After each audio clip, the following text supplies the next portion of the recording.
A few weeks ago, it was suggested to me that I preach for far too long.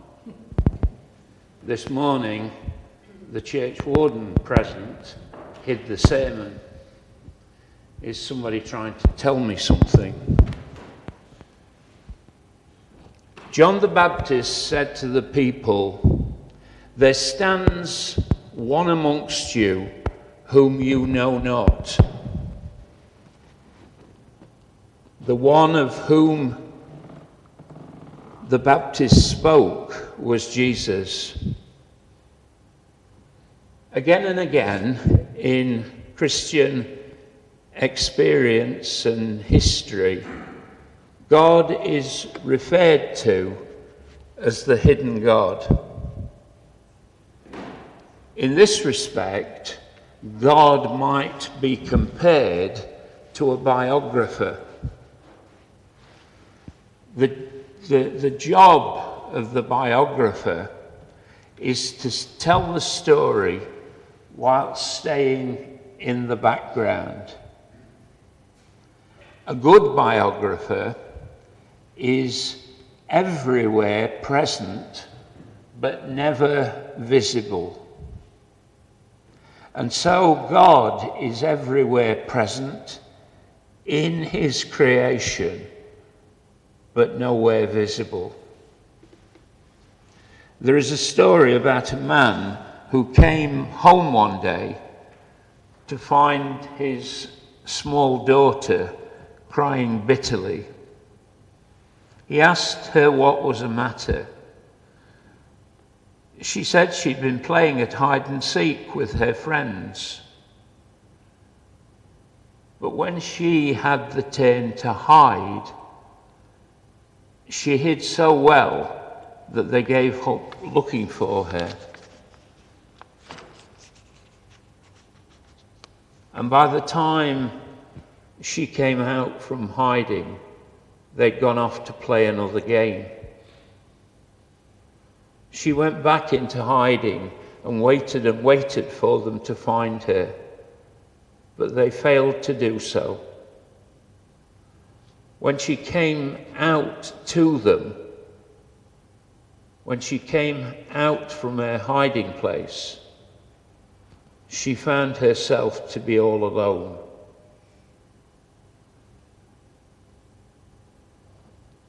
Have you ever thought that God sometimes might feel lonely? He has hidden himself so successfully in his creation that some people are unable to find him.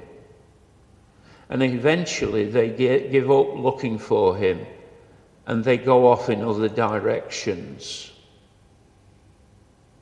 Even when the Son of Man came on earth, for the most of his life, he went about unrecognized. Even when he did come out into public arenas, not everyone believed in him. You need, said John the Baptist, to believe in the one who comes after me.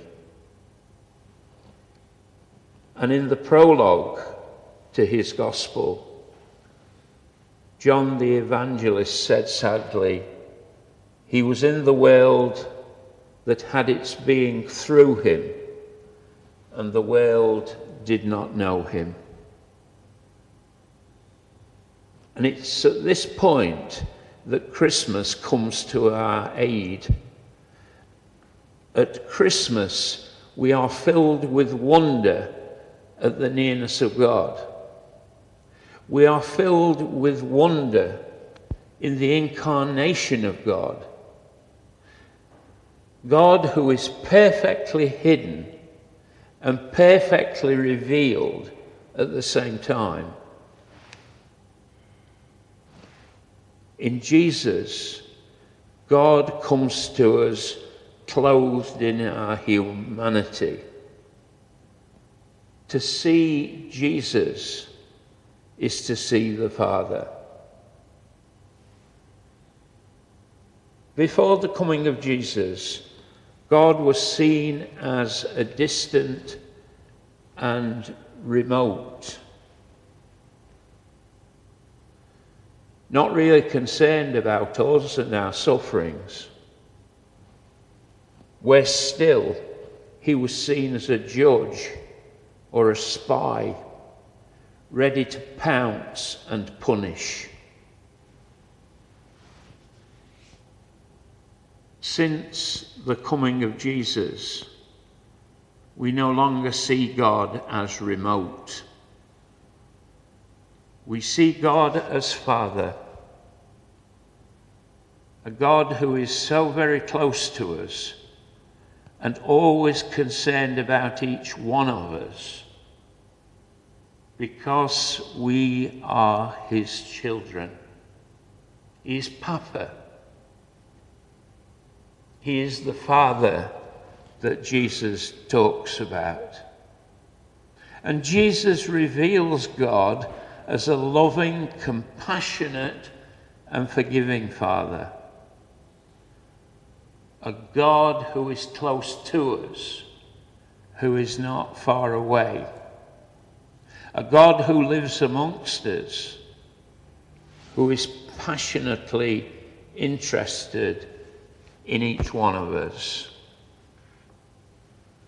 A God whose concern is not to judge and condemn, but to heal and to save. A God who is especially close to the weak, the poor, and the overburdened. God is like a spring within us, from which we can drink and refresh ourselves. To know God in this way is a cause of great joy to the people. This is the joy announced to the shepherds and proclaimed by the angels at the first Christmas.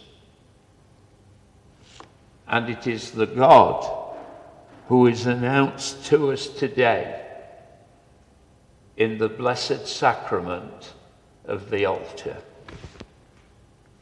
To him be praise and glory forever. Amen.